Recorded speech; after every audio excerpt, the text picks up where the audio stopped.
So, spread ko lang siya evenly. Yeah, diba?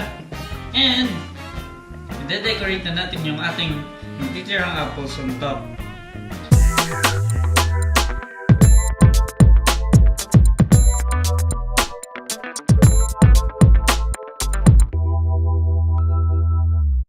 Ciao bella gente and welcome back again to my channel! So, hello and good morning! So today, gagawa tayo ng apple cake.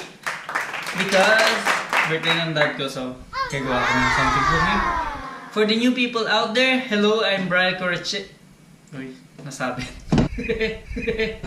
Hello, I'm Brian Corachea. Welcome to my channel. Kung hindi ka pa nakakapag-subscribe, subscribe ka na. And also follow my Instagram account at Brian Corachea. So let's proceed for our recipe for today.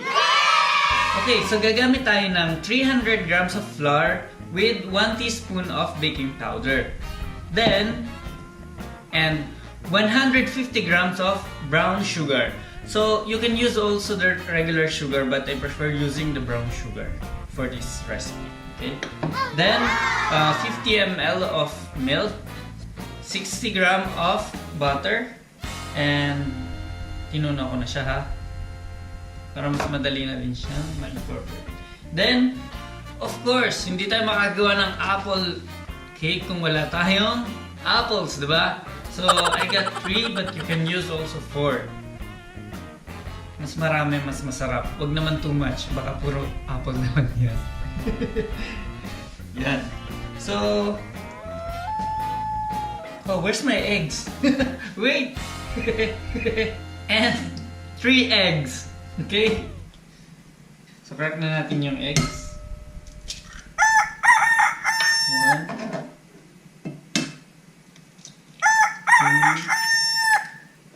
2, and 3. Yes, marunong ka nang magbilang. And mix na natin.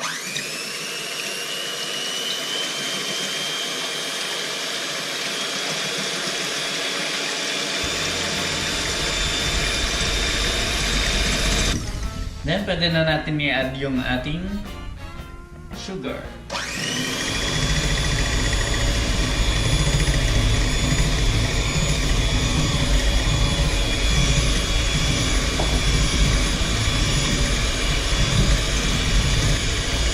Yung ating milk.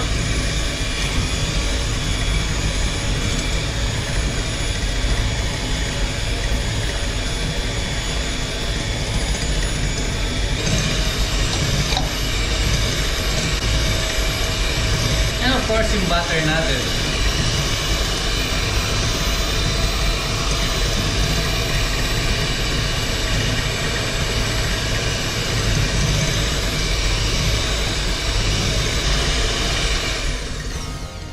And before I forget, maglalagay na din ako ng konting salt. Since madalas kong makalimutan maglagay ng a pinch of salt in every cake I do. Lagi ko siya nakakalimutan. Wala, pantagdag sarap yun.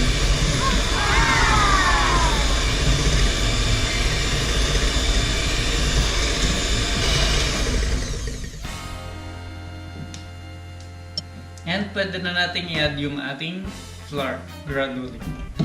Pero sisif ko nga pala siya. Nakalimutan ko siyang isif. Sifted flour, okay? Gawin natin 2 times at least.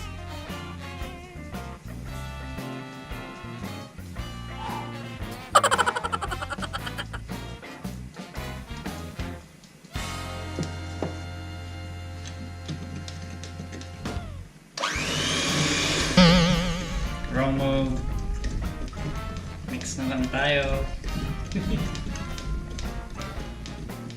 Hand mix.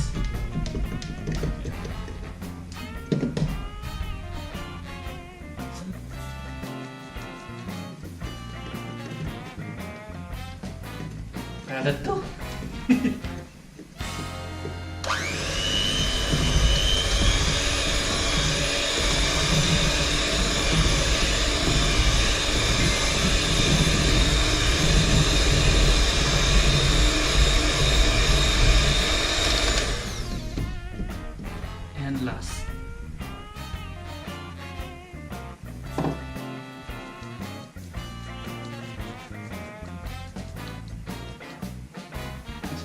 Let's make a bit linis.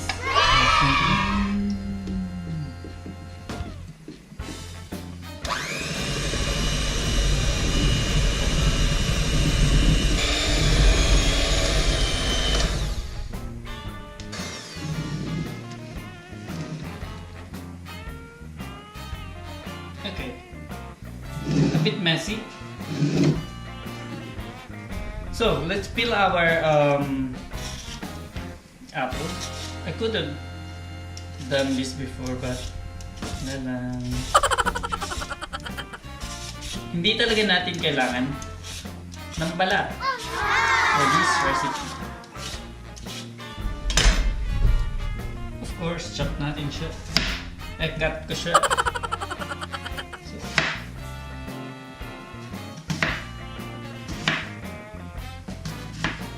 So guys, yung cut na gagawin ko sa apples natin, bale slice lang na ganito.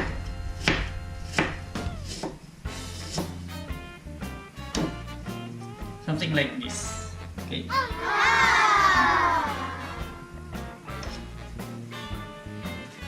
So, yun ang gagawin natin sa lahat. Okay?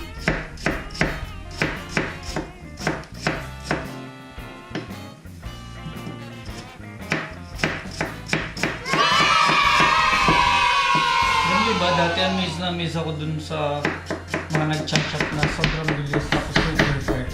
I mean, hindi mo talaga siya makukuha the first time, pero you know, by experience, magagawa mo na din siya slowly. Kasi dati akala ko sobrang easy lang niya, pero ang hirap pala niyang gawin. Kasi yun nga, kailangan mo talaga ma-practice yung skills mo para magawa mo na din siya. Yun na lang. Tapos, huwag kang mag-alala if mabagal ka, yung sa simula mabagal ka, pero matututunan mo din bumilis yan. Basta huwag mong pipilitin na mabilis ka agad kasi pwede kang mataga. Okay? And para safe ka na rin. Para safe yung fingers mo. So ngayon, yung iba lalagay na natin dito sa mixture natin. Then yung iba lalagay natin on top para may kunti naman design. Diba? So hindi ko na pinili yung magaganda, basta ko na lang pinagsama-sama. And using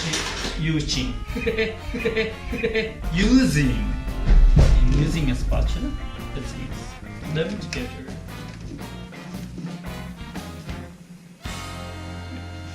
Tabi. Ayan.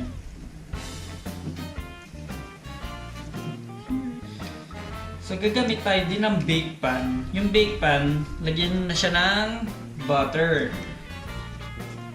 Then, maglalagay kayo ng parchment paper as usual. Like this. Oh. Yan. So may butter siya sa ilalim, then parchment paper on top. Para hindi kumapit yung ating cake. Okay? Para hindi kumapit yung ating cake. Yan. So mapapansin nyo yung mixture natin, medyo brownish siya. Kasi ang ginamit natin ay brown sugar. Of course. So, yan. Put na natin yan. Bigat. Put na natin yung ating mixture. And I forgot to tell you guys na pinahit ko na yung oven.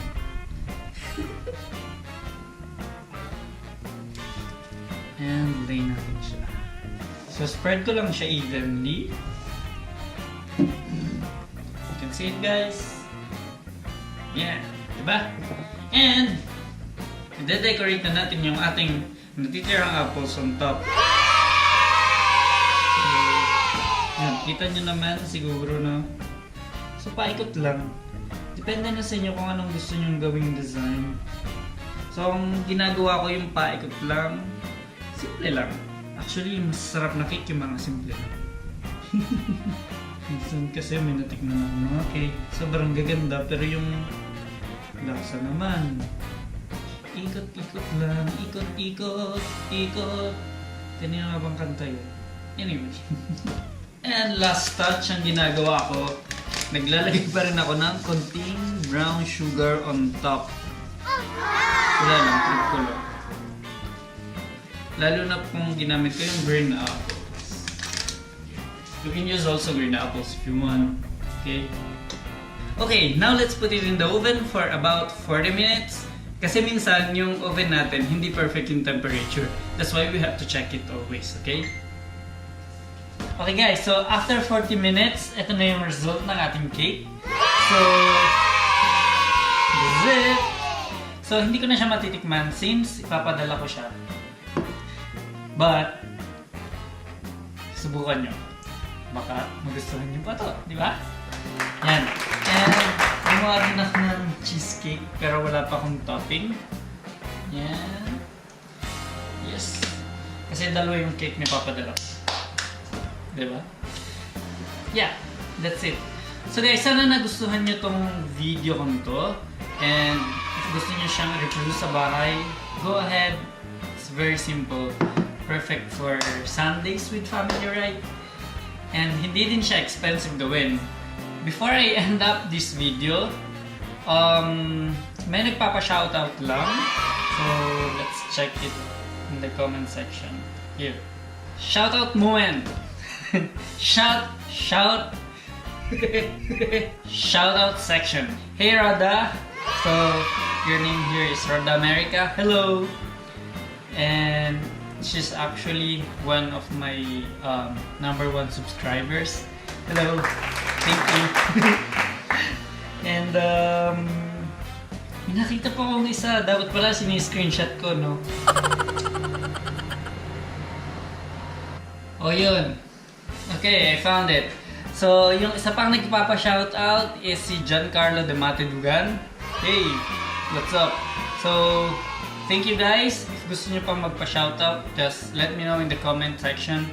And yeah, kung hindi nyo pa ako na-follow sa Instagram ko, follow nyo na ako at Brian Correchea.